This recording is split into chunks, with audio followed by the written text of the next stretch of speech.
Kindly note that the views and opinions shared in this video are those of the speaker and do not constitute advice given by Classic Private Wealth. Any advice given by Classic Private Wealth will be in writing in the form of a wealth management proposal. Classic Private Wealth is an authorized financial services provider.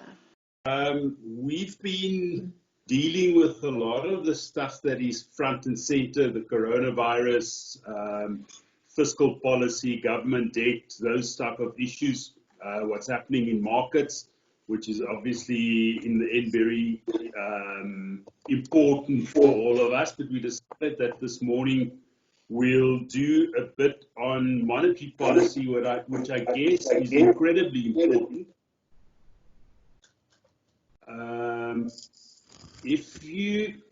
Maybe before I get into that, two things. The one is, if all of us can please just click the mute button on your screen. So again, if you toggle on your screen, there'll be a bar that comes up. And if you put on the mute button, that means that you can't get heard until you want to say something, at which point you turn your mute button off or your sound button on. So thank you very much for that. The second is just a reminder that whatever we discussed this morning is not to be construed as advice.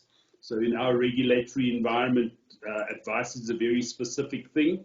And from our point of view, we always say that in advising someone, their own circumstances are actually always more important than what's happening out in the world. So we will assess your own circumstances and give you written advice if you want advice, but none of what we say here should be thought of as advice. These are mere speculations on what's happening in the world. Now, monetary policy is a little bit of an esoteric topic, but it's actually incredibly important because it drives a lot of what happens in markets. So we thought that we'll do something on monetary policy in the world and in South Africa, given that we've just had another interest rate reduction. South African monetary policy is also starting to be quite important. Now, in markets, we would normally say that there are two strong forces in stock markets that drive stock markets up or down. The one strong force is profitability. If companies are making good profits, that has a strong influence on pushing markets upward, or if they are struggling to make profits, that's a strong influence on bringing markets down. The other strong influence is interest rates, or conversely liquidity, meaning if interest rates are falling, that is a strong upward pressure for markets. And if interest rates are rising, that's a strong downward pressure for markets. And if interest rates are stable but liquidity is increasing, again, that's a strong upward force. So monetary policy basically is the way that the authorities happen to handle one of the two strong forces in the stock market. So it gives you an idea of why we follow that very closely. In fact, in America, a lot of economists are called Fed watchers, because what they actually do is they're just watching what the Federal Reserve wants to do, and they study that, and that's really what they do as economists. So it's an important issue. Also, in the American stock market, or financial markets, there's a well-known saying that says, "Don't fight the Fed," meaning if the Federal Reserve is increasing liquidity, don't go short. If the Federal Reserve, on the other hand, is reducing liquidity, don't be long. So monetary policy is actually incredibly important in markets. But when you study the monetary policy and the theory around monetary policy, you don't actually get to think about markets too much. You get to think about something called inflation. So the background to the conduct of monetary policy is really to a very large extent about inflation, or otherwise called price stability. Now, again, we had a commentator on TV the other day who was commenting on the new president of Mexico and his reaction to the virus. And the guy was saying he's a product of the 1970s, and that's why he's doing certain things. And if you talk about inflation, what you have to say is that a lot of policymakers around the world cut their teeth in the 1970s and 80s. So I started at the Reserve Bank on the first working day of 1982. At that point, inflation was the main concern of monetary authorities around the world. So high inflation had emerged in the early 1970s, and throughout the 1970s and 80s, the high inflation was a major concern. So if you were studying economics, you were told that one of the aims of economic policy is to contain inflation.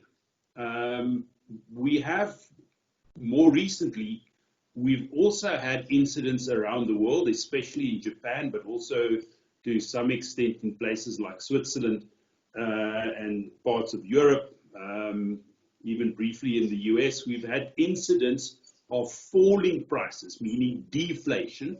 So if you were to study economics today, then they will tell you that the aim of economic policy is not to contain inflation, but rather to effect price stability.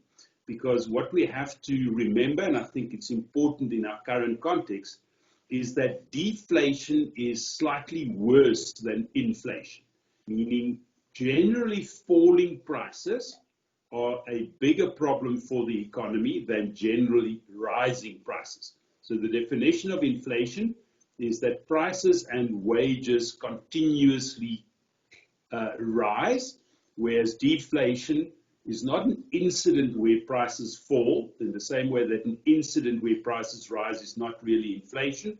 It's the continuous falling price level that would constitute deflation, and we actually saw some of it in Japan over the last 30 years. Now, what happens with deflation is, of course, that you get called into your boss's office every 6 months for your 6-monthly salary reduction, but you don't mind too much because everything that you're buying with that salary is becoming cheaper as well. The problem, of course, in that situation is that your debt doesn't reduce. So it has a very severe impact on people who owe money.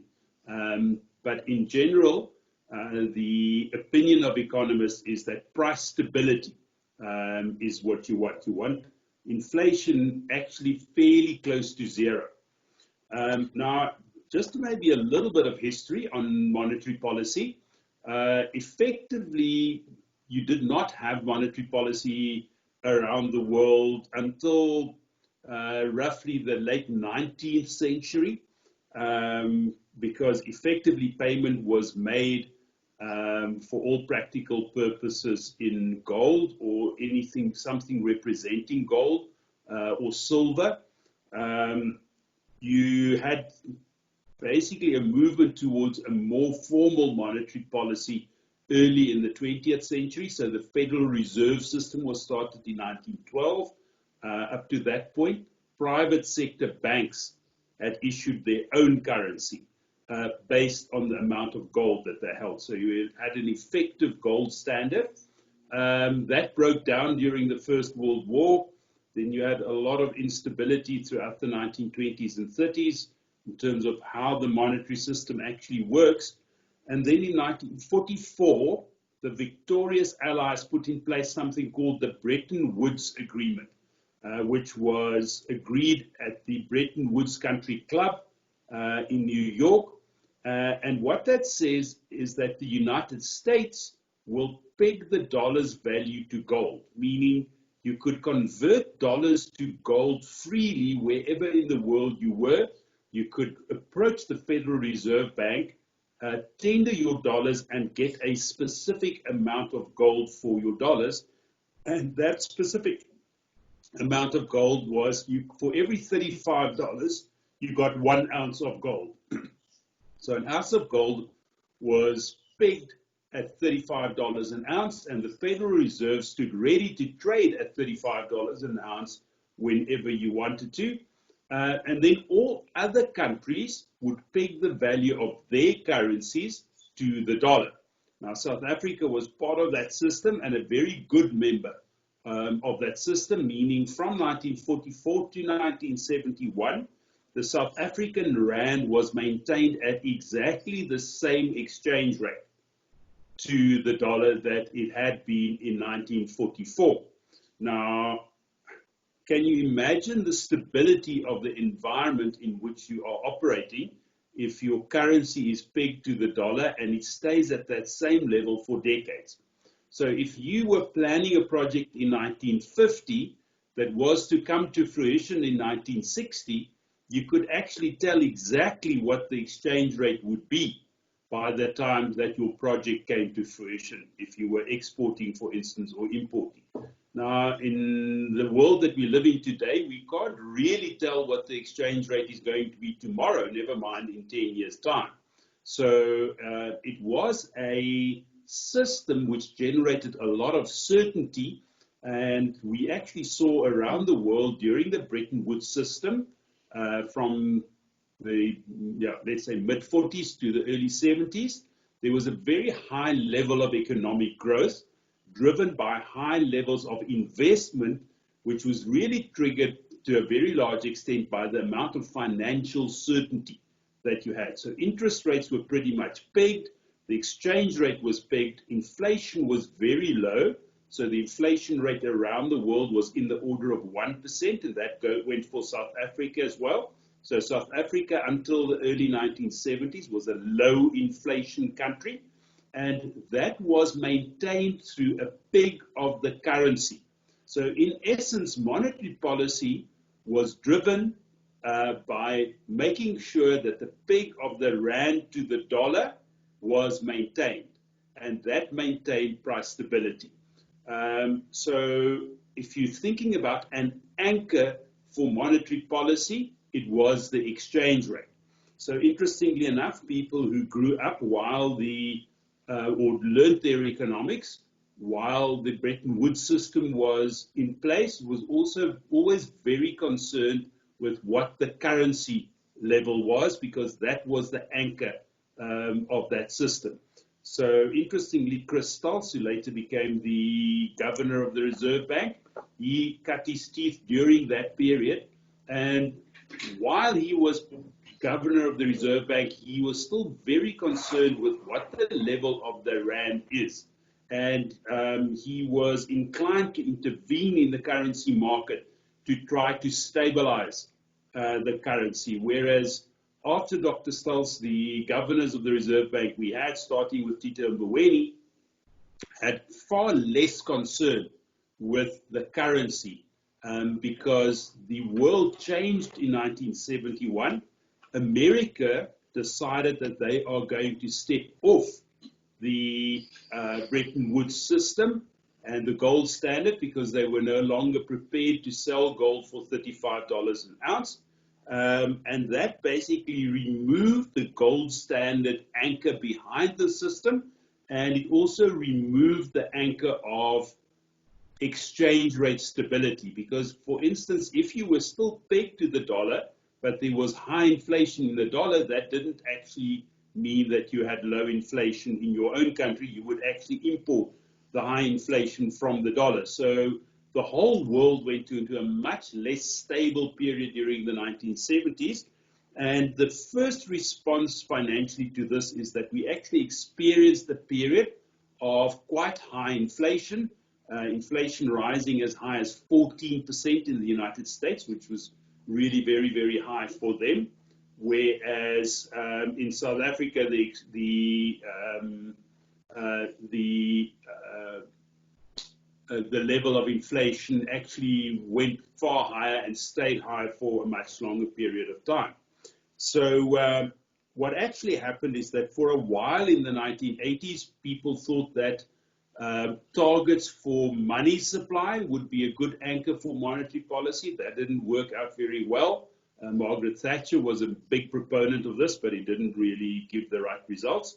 So from the early 1990s onward, we actually see that, led by New Zealand, interestingly enough, the world moved towards inflation targets as the anchor for monetary policy. So in most countries in the world today, you have a situation where there's inflation targeting, and the inflation target is typically about 2% inflation. So South Africa, as an inflation targeting country, we also started targeting inflation in the early 2000s.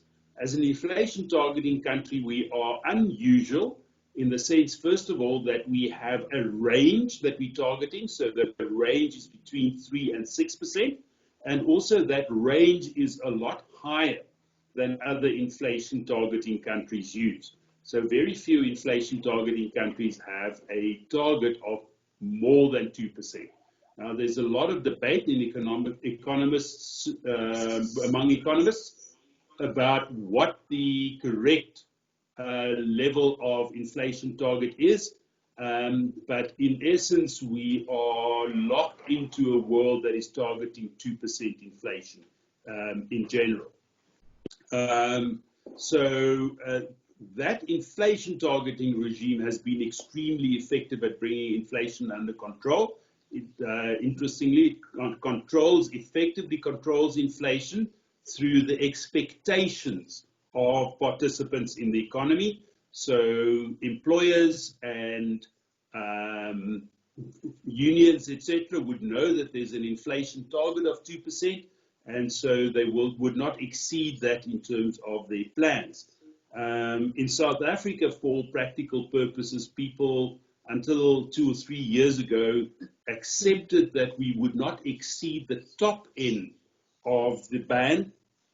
So for all practical purposes, for about a decade, South Africa had an inflation target of just below 6%, but the Reserve Bank has been going to great lengths in the last couple of years to move that inflation target and say, no, they are actually targeting the middle of the range. So 4.5% is the correct target in that range. So if we are targeting inflation, just let's have a look at how successful we may have been at targeting inflation. So if we start with the South African inflation rate, US inflation. Shall we start with US inflation rather? Because that's the core of our financial system globally is still the US.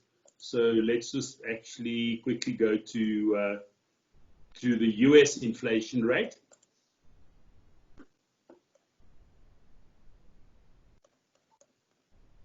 And what you will see in the US is that for a very long time, they didn't have a formal inflation target.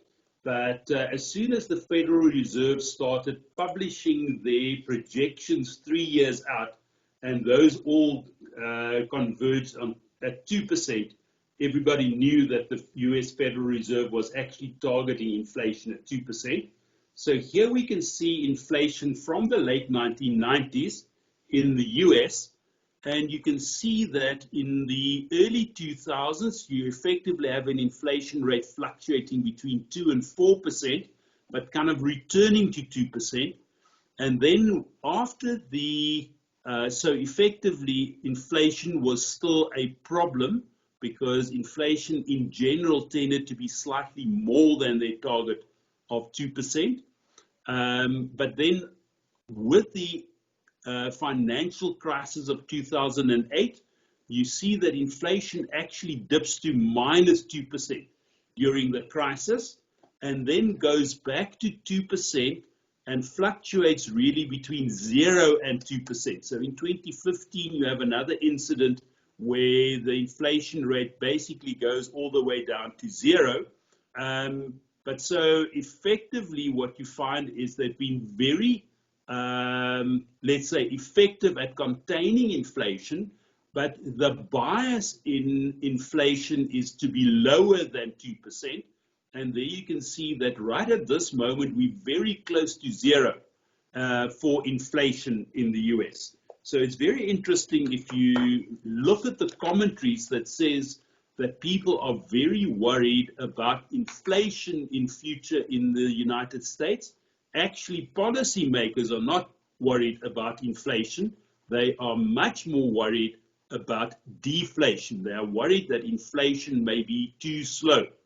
Now, again, among economists, and I know among the general public, this is not necessarily the opinion, but the opinion among economists is that the measured inflation rate actually overestimates inflation slightly. That's why economists would say that 2% inflation is actually as close to price stability as you can get. And if you go below that, you actually have too little inflation. So you can see that inflation, in fact, very well controlled in the US. If we were to move on to Europe, which is the other big bloc, the Europeans, when they put the euro in place in the late 1990s, had the intention that the euro area should be a low inflation area. And therefore, their official target was, again, a 2% target, but the official pronunciation of this is at or below 2%, not a 2% central rate. So they want inflation to be close to but below 2%. And what you see is that for a while, they succeeded in stabilizing. So between 2000 and 2010, you can see there that inflation is virtually stable at 2%. So for a while, they were very successful at stabilizing it at around the 2% level.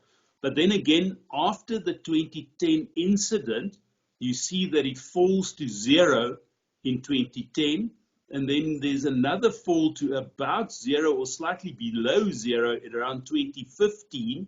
And then just as the inflation comes back, you get the next downturn. And right now, we are very close to zero for inflation in the Eurozone. So actually in the Eurozone after 2010, you find that the debate is how do we get inflation up to our 2% target, not how do we get inflation down to our 2% target. Now, again, if we were to just think this through, it's a little bit like Alice in the Looking Glass. Everything is upside down. Everything that we were used to is starting to look a little bit different.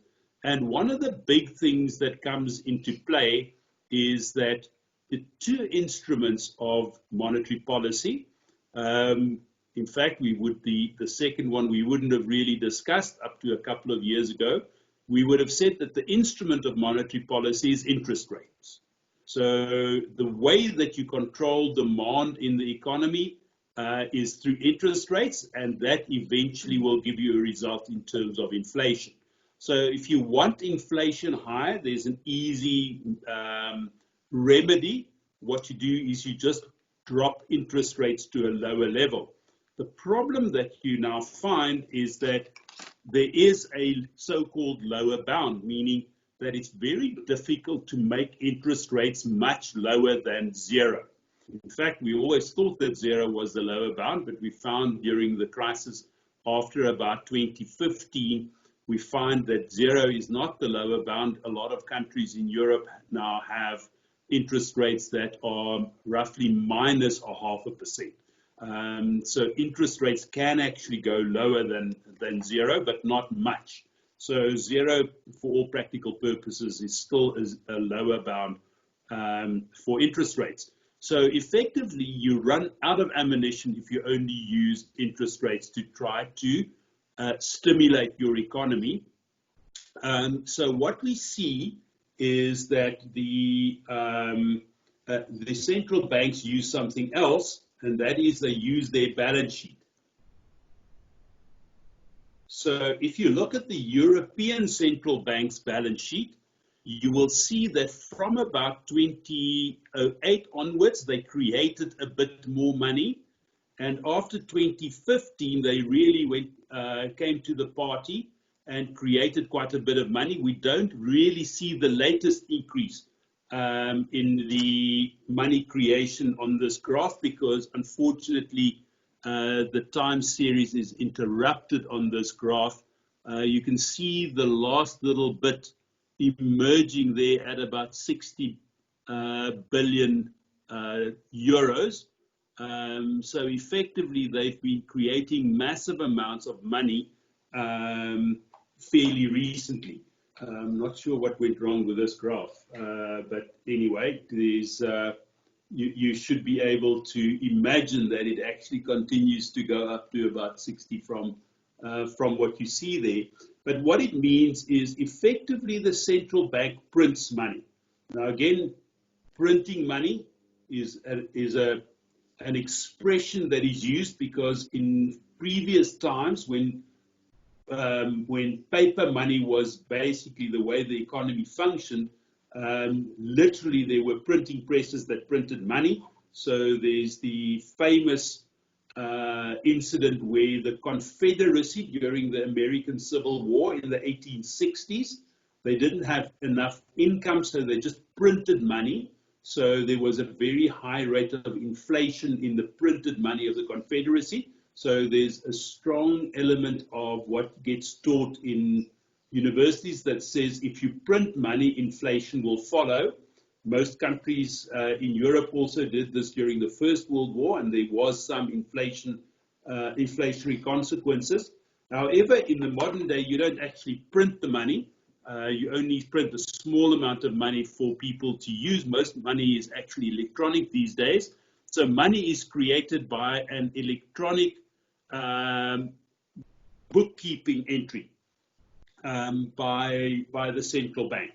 So in essence, in order to prevent deflation, the European Central Bank has been busy creating a lot of new money, but not enough to actually get back to their 2% target. So they are still struggling to get to their 2% target.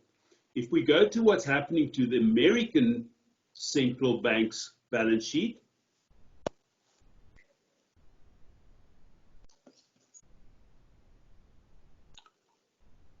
you see something very similar. So what you see is after 2010, the US Federal Reserve started creating a little bit of money. So they initially created some money just to bring the financial crisis under control. But from about 2013 onwards, they were creating money in order to try to stimulate the economy, even though interest rates were effectively at 0%.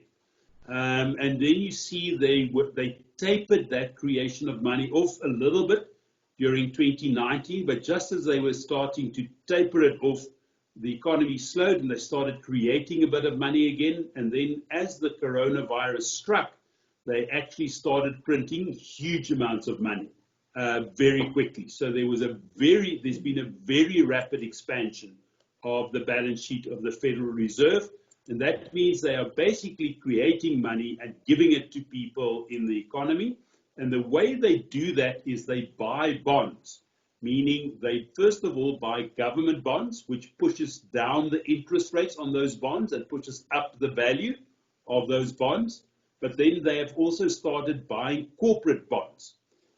Now, again, what you need to understand in this situation is that the traditional way that central banks work is they are the ultimate providers of liquidity to the banking system, and the banking system are the providers of credit to the economy, and you don't want that credit to be interrupted. Now, what has happened in the US over the last 50 years is that gradually fewer and fewer companies have gone to banks in order to borrow money. So individuals still borrow money from banks, but in fact, very few corporates borrow money from banks. Most corporates borrow money through issuing of bonds. So instead of going through banks as financial intermediaries, investors buy the bonds of companies directly or through funds. And so you actually get something that is called the shadow banking system, meaning it takes the place of banking, but it's not banks. It's other. The public through various instruments buying the bonds of companies.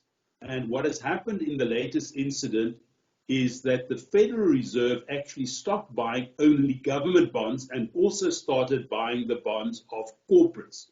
Now, again, if you have an unlimited amount of corporate bond buying from the central bank, it means a lot of companies that would have gone bankrupt otherwise or would have run into severe liquidity problems can now issue bonds that are taken up by the Federal Reserve and they stay solvent. Now, there is, in the longer run, a massive risk to this because effectively it removes the ability of the capitalist system to weed out inefficient participants through bankruptcy. So there's something in the literature, they talk about zombie companies, meaning companies that actually are no longer solvent, but they stay liquid through borrowing, and therefore they keep operating and they interfere with the functioning of a free market because of the fact that they are being sustained. Now, the comment from the Federal Reserve to that would be that is a longer run effect. Right now, all we want to do is to make sure that once the virus passes, there is capacity in the economy to come back. So we don't want companies to be going bankrupt hand over fist at this point. We want those companies to be maintained. So actually, this graph is a really, really important one for markets because a very large part of what is happening in the stock market is that the Federal Reserve, even though they don't have the ability to have negative interest rates, they first of all let interest rates fall to zero, and then they started buying up the securities. So here you can see the US dollar interest rates. You can see that during the period 2010 to 2015, interest rates in the US was effectively zero, and that's also the period where you then saw the balance sheet starting to expand in order to stimulate the economy. Then you see that interest rates went up a little bit, and even before the COVID virus struck, the economy was already getting a bit weaker, so they were cutting interest rates again. And then as the virus struck, they immediately cut interest rates to zero and started buying government and corporate bonds at a very, very high rate.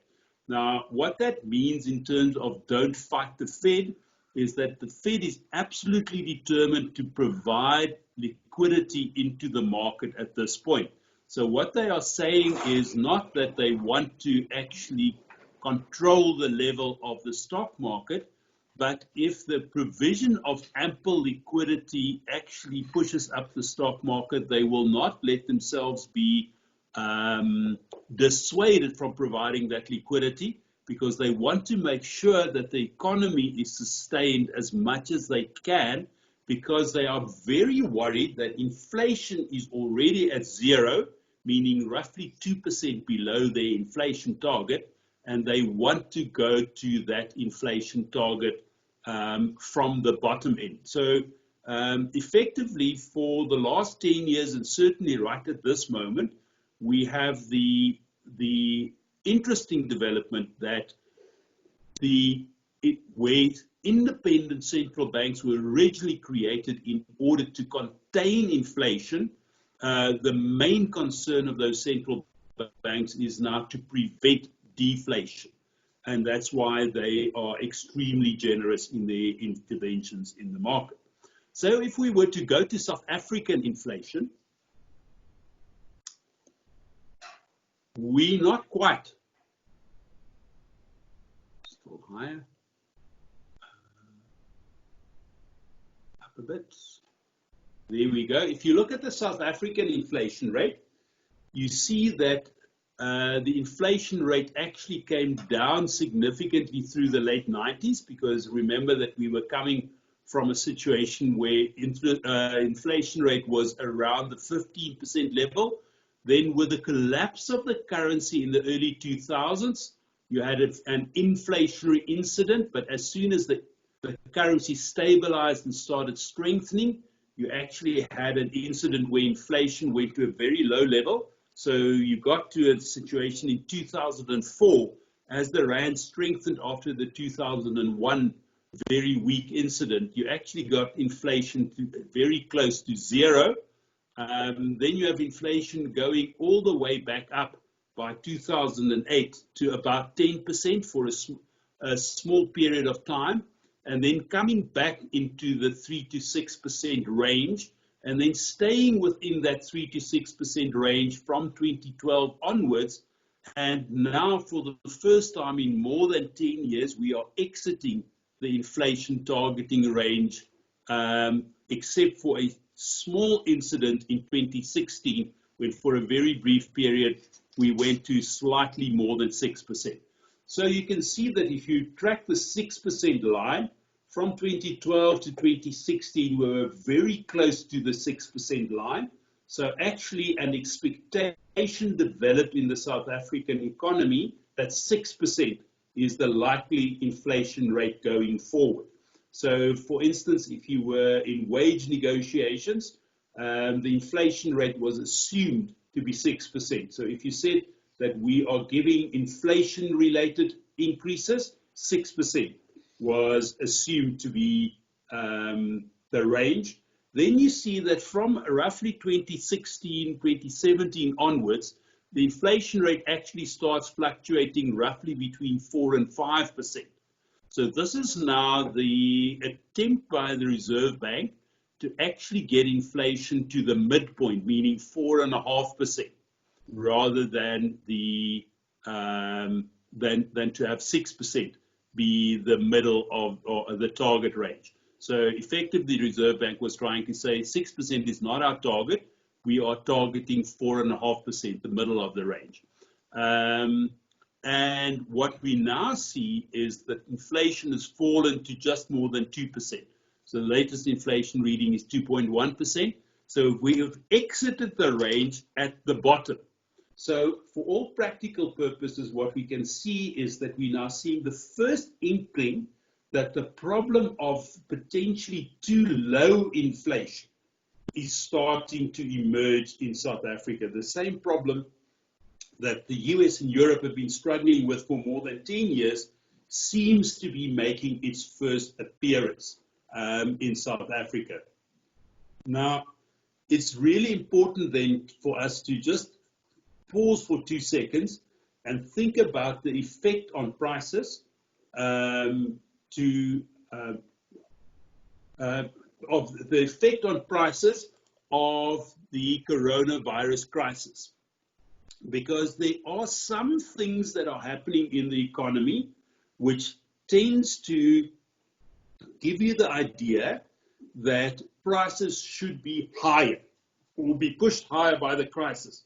And the main thing is that in many production environments, the cost of production is actually being pushed up by the need for physical distancing and mask wearing and testing, all kinds of measures that need to be taken to take care of the virus is making it more difficult to produce and more expensive to produce. So in some instances, you would think that prices would be pushed up.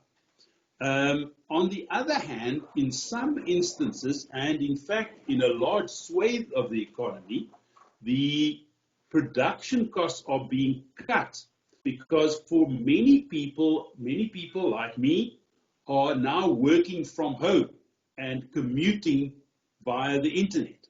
So there's less driving, there's less need for offices, etc. So in some ways, costs are being reduced significantly. So that's a counter argument to the one that that this should be inflationary.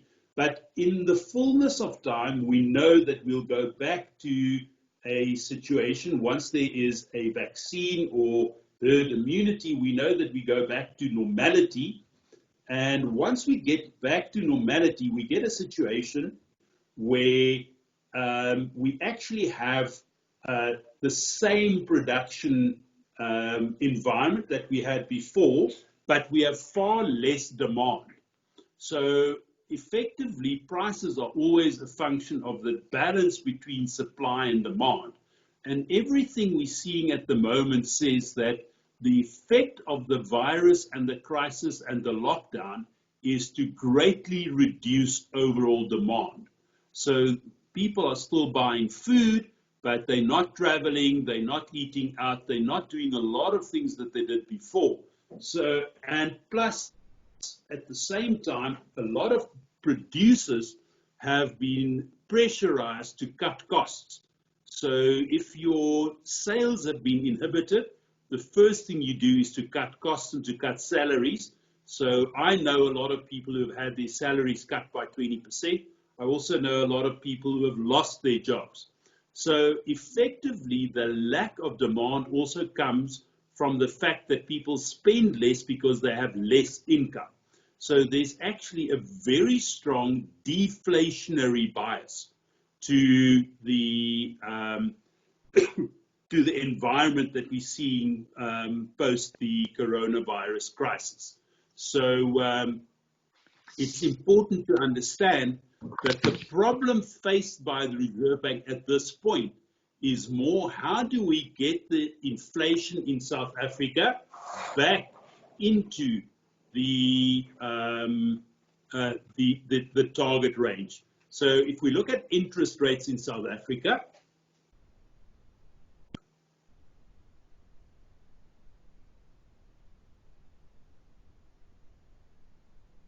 the repo rate is the rate used by the South African Reserve Bank in order to guide interest rates in South Africa. And what you will find is that that repo rate has come down precipitously since the start of the crisis. So what you see there is that in spite of a fairly weak economy over the last 10 years, you will see that interest rates after 2012 actually drifted upwards. Now, the reason why the Reserve Bank was forced to bring interest rates up was that interest rates in the US went up, and therefore that put some pressure on the exchange rate, which could eventually turn into pressure on the on inflation. So in anticipation, the South African Reserve Bank actually increased their interest rates, and it was also part of their strategy to gradually bring inflation down from 6% to about 4.5%. But you can see right here at the end, we are cutting interest rates to a level that hasn't been seen really since the 1980s in South Africa. So a very fast reduction, and actually quite a strong reduction in interest rates from about 7% to about 4%. Now, the first thing from an investor's point of view that we take from this is that whereas over the last 5 years, keeping money in a money market account has been quite a nice way to park it, because inflation was around 4%, interest rate that you could earn was around 7%, and therefore it was actually a reasonable rate of return on your money without any risk. That risk-free alternative that was quite acceptable has actually disappeared over the last 3 months because interest rates are now a lot lower, and actually the expectation is that interest rates will go even lower in South Africa. Now, part of what is uncertain is what the behavior of inflation would be like over the next year. But if we look at the balance between supply and demand that we expect, we still expect that in South Africa, supply will return very strongly once the virus is under control, but demand will only return slowly.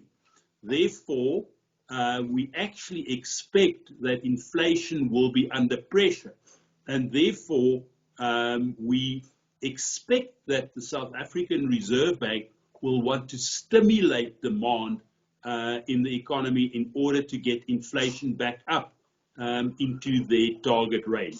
Now, for the moment, the Reserve Bank is still projecting that next year inflation will be 3%, but we think that they are underestimating the deflationary forces and that interest rates will actually stay lower for longer.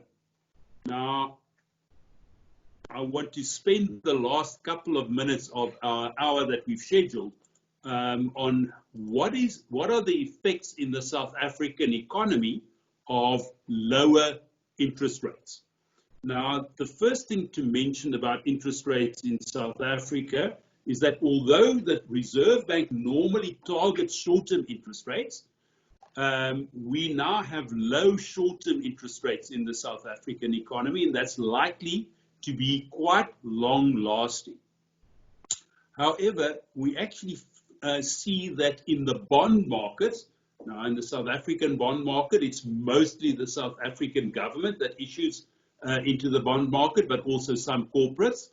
The longer-term rates are still a lot higher, and that really has to do with, first of all, the weak exchange rate, and secondly, the fact that there is a lack of confidence around the world in the government bonds, the long-term bonds of governments of developing countries. So South Africa is not unique in this, but effectively we're getting a very steep yield curve, meaning the difference between short-term interest rates and long-term interest rates in South Africa and many other developing countries are very high at this moment.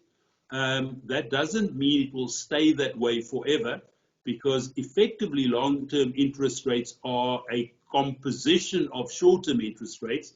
So as soon as markets come to the conclusion that short-term interest rates will stay low for much longer than expected, that will also push the longer-term interest rates down. And part of what will support that is some currency appreciation, which we have already seen some of. So we've already come from 19 rands to the dollar to about 16 and a half. We're likely to see some further strengthening in the rand, and probably something between 15 and 16 is where the rand should be during this crisis, and it may in fact even go stronger once the crisis is behind us. But effectively what we see is that a lot of borrowers in South Africa actually have their borrowing rate pegged to the short end of the market, meaning if you have a bond in the South African environment, that bond is typically linked to the prime rate, which is linked to the repo rate. So effectively, all people who have bonds on their houses have now had a 3% reduction in their bond rate over the last 3 months. So the first thing is that there is massive relief for individual or consumers who borrow money, because also credit card interest rates, prime rate, a lot of the interest rate structure for individuals in the South African economy is really linked to the repo rate. So all of those people are now getting a very significant reduction in their interest rate cost. Obviously, the other half of that is that investors into deposits and money market funds are getting a very large reduction in the interest they're receiving. So, but the people who are borrowing are much more likely to spend the money that they get in terms of interest rate relief than the people who are receiving interest on their money are to not spend the money that they would have been spending if they had received higher interest rates. So first of all, part of what we need to do as financial advisors is we need to make a plan to make sure that we deploy more of our clients' money to other instruments to make sure that they don't get squeezed too much by this sharp reduction in short-term interest rates. So that's the first half of it for us. But there's also something that says there is a significant relief to people under pressure from the interest rate reduction. Then also a lot of property lending, and there's also a lot of, remember, one of the big things that has come under pressure during this crisis are malls and offices, because the malls and the offices are empty. So a lot of malls have lost tenants as some retailers go bankrupt because there's just not enough shopping around. So malls are under pressure, but also office buildings that were already coming under pressure before the crisis. Office rentals are coming under great pressure. So if you ask around, you will find out that office rentals are being reduced in many places. Certainly for new contracts, office rentals are significantly lower than they were before. So we find that the owners of those offices and those malls are typically people who have borrowed money to make those investments, and that borrowing is typically linked to the repo rate. So on the one hand, they are coming under pressure from lower rentals, but on the other hand, they're getting some relief on the interest rate side. So in the short-term side, it's more a question of relief to people who already have borrowing. But on the other side, once we actually get beyond the virus and the impact of the virus on the economy, once we get into the recuperation phase, then it's likely that interest rates will stay low for quite a long time.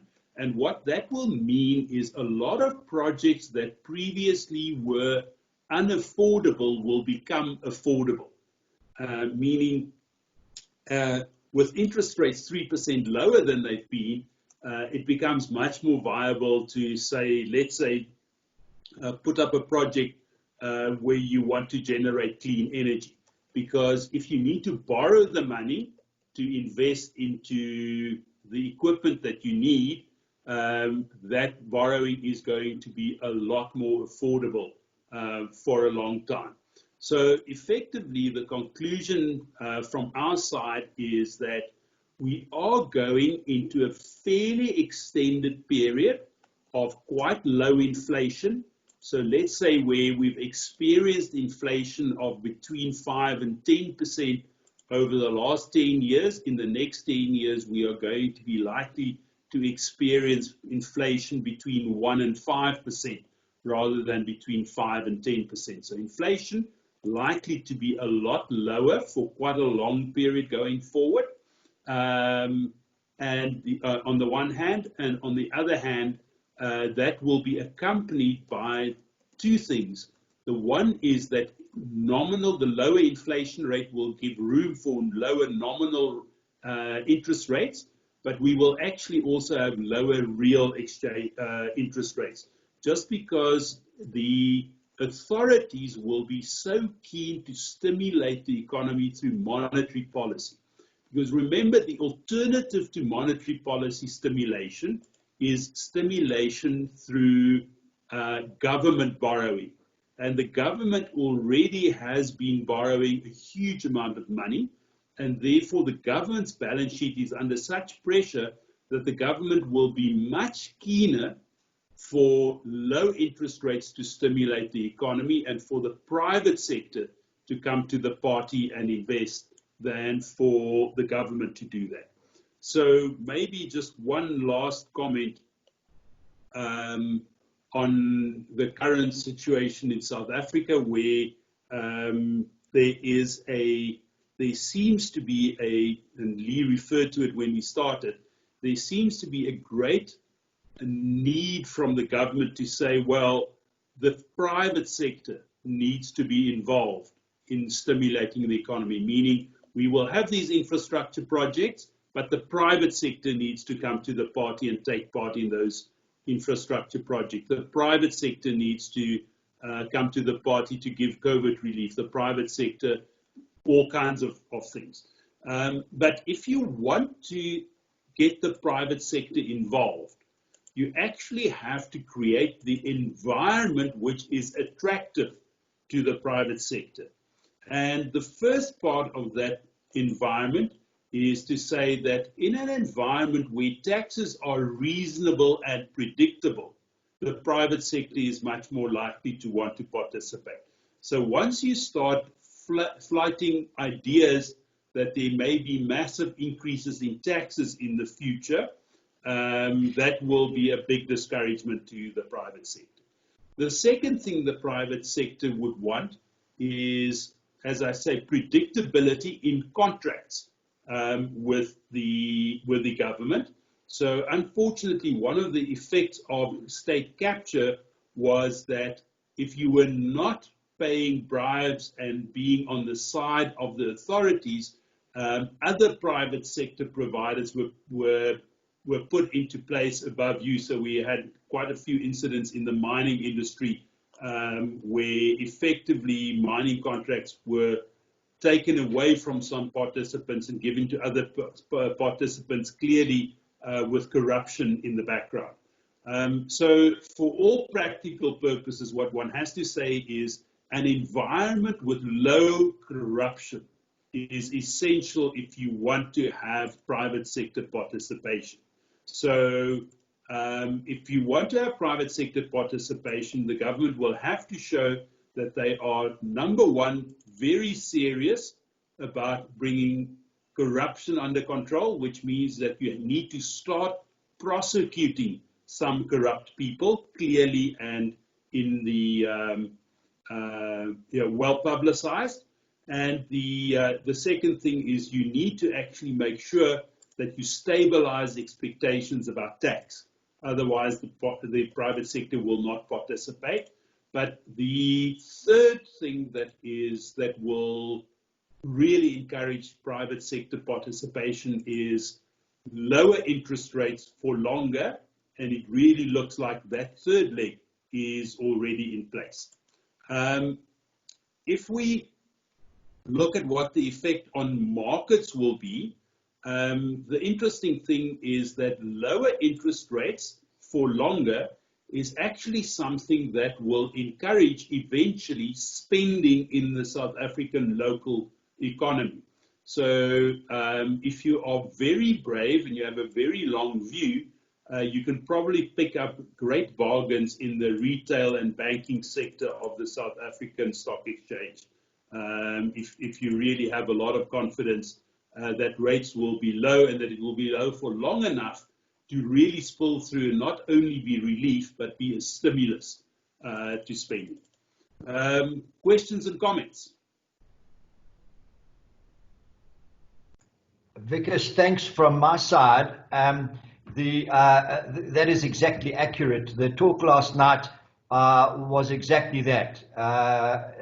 Enoch and Gondwana was saying, public must do it, and there was a comment that the private sector would only do it if they developed some confidence.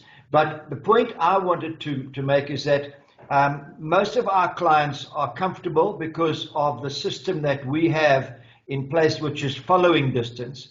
But others, and I can quote some of the SA pilots, for example, who haven't been paid for 3 months, are continually asking us how they manage going forward. And this is quite an important part of our advice. And one of the assets that they probably, or a lot of them have, are retirement annuities.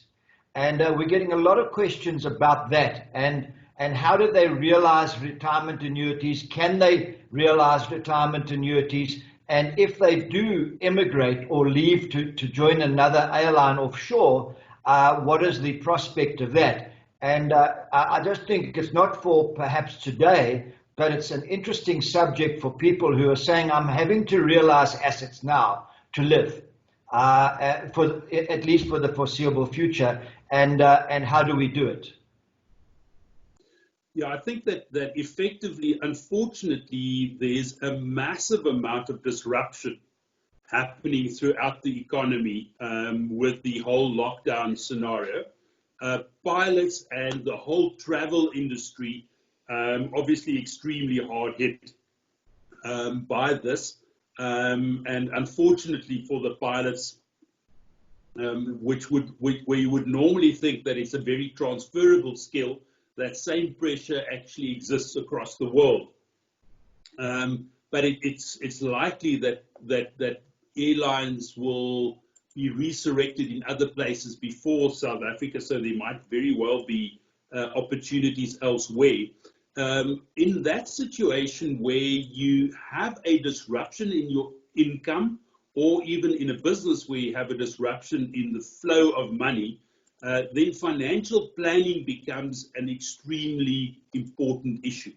And the thing that we learned from our grandmothers, who were very good at knitting, was to use the interest or the income on our investments, but not to touch our capital. And in the current environment of very low interest rates, that will mean that you actually, out of the big investment you have, there's only a very small amount of money that's coming forth for you to use. And really, we think that's not an applicable rule anymore. Excel has been invented. We can actually do projections over the next 20 to 30 years about what your financial situation is likely to be. That will give you a much better idea of affordability, and then you can act within your affordable limits without actually reverting to the rule of only using interest and not touching your capital. So intensive financial planning, I think, is essential if you happen to be one of the people or businesses that have been negatively influenced by this, but where you have the prospect that things will be a lot better in the future. So that interruption can be most effectively dealt with through proper planning, and yeah, we'll be very happy to step through that with anyone who wants to do that.